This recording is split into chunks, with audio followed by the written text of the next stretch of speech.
நெஞ்சு பொறுக்குது இல்லையே. ஒரு சில விஷயங்கள் கேள்விப்படும்போது அது கடைசி வரைக்கும் நம்ம மனசுக்குள்ளே ஒரு ஆறாத ரணமான நம்மளுக்கு உறுத்திக்கிட்டே இருக்கும். அப்படி ஒரு விஷயம் இது எத்தனை பேருக்கு தெரிஞ்சிருக்குன்னு தெரியல, தெரியாதவங்க தெரிஞ்சுக்கிட்டோன்னு சொல்கிறேன்.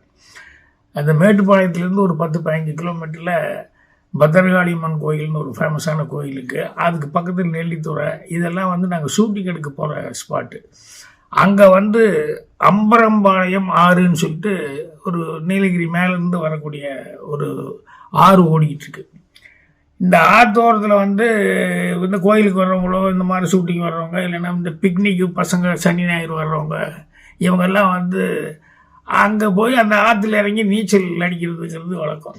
இப்படி நீச்சல் அடிக்கும்போது திடீர்னு சில பேர் காணாமல் போயிடுவாங்க.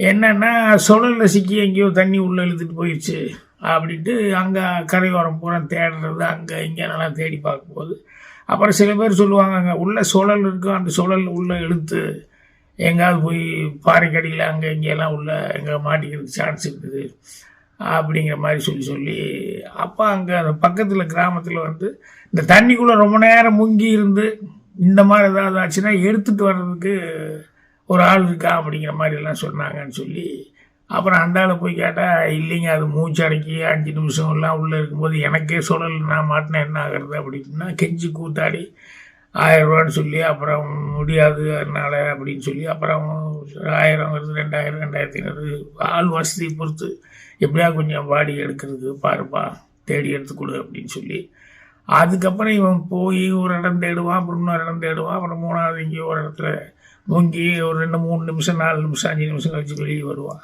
அவனால் அவ்வளோ தம் கட்ட முடியும் உள்ள தண்ணிக்குள்ளே. அப்புறம் பார்த்தா பாடியை எடுத்து வந்துடுவான். அவனுக்கு பேசின பணத்தை சரி பரவாயில்ல எடுத்து கொடுத்துட்டானே, பாடியாவது கிடச்சிதுன்னு கொடுத்துருவாங்க. இது இப்படி அடிக்கடி நடக்கிறது உண்டு.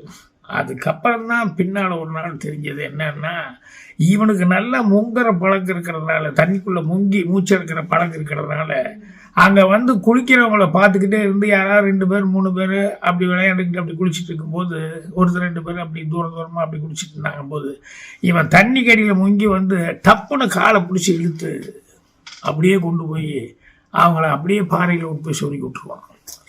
ஸோ தம்மு அவங்களால பிடிக்க முடியாது, இல்லை தண்ணி குடிச்சிடுவாங்க, பாறையில் சொருகி விட்டால் வெளியே வர முடியாது. இவன் நைஸாக அந்த எங்கேயும் ஏறி போயிடுவான். அப்புறம் எல்லாம் தேடும்போது இவனே எடுத்து கொடுக்குற மாதிரி இது ஒரு தொழில் மாதிரியே ஒருத்தன் பண்ணிட்டு இருந்தான்னா இது எவ்வளவு கஷ்டம். ஒருத்தனை அடித்து காசு பிடிங்கிறதோ இல்லை அடித்து கொடுங்கிறதோ ஏமாற்றி கொடுங்கிறது இதெல்லாம் கூட பரவாயில்ல. இப்படி தண்ணி கடியில் அவனுக்கு தம் கட்டுறதுக்கான ஒரு இது இருக்குதுன்னு சொன்னோடனே அந்த பவரை எவ்வளவு தப்பாக அவன் யூஸ் பண்ணியிருக்கான்னு நினைக்கும் போது ரொம்ப மனசு கஷ்டமாக இருக்குது. அதை நான் கேட்டதுலேருந்தே எனக்கு இது அந்த ரிவரோரமாக நிறைய இடங்களில் அந்த அங்கிருந்து தாண்டினா பவானி அரும்பாங்க, அப்புறம் கொடி ஏறிப்பாங்க. இந்த ஆத்தோரமெல்லாம் இந்த மாதிரி சமாச்சாரங்கள் நிறைய நடக்குதுன்னு இப்போல்லாம் போர்டு வச்சுட்டாங்க. அங்கே ரொம்ப கேர்ஃபுல்லாக இருங்க, தனியாக ஒத்தையில் போய் இது பண்ணாதீங்க அப்படி இப்படிங்கிற மாதிரிலாம் சொல்லி போர்டு வச்சுட்டாங்க. அதனால் அந்த சைடு போகிறவங்களும் கொஞ்சம் கேர்ஃபுல்லாக இருங்க. இப்படி கூட சில ஜென்மங்கள் இருக்குது அப்படிங்கும்போது கேட்கும்போது மனசுக்கு ரொம்ப கஷ்டமாக இருக்குது.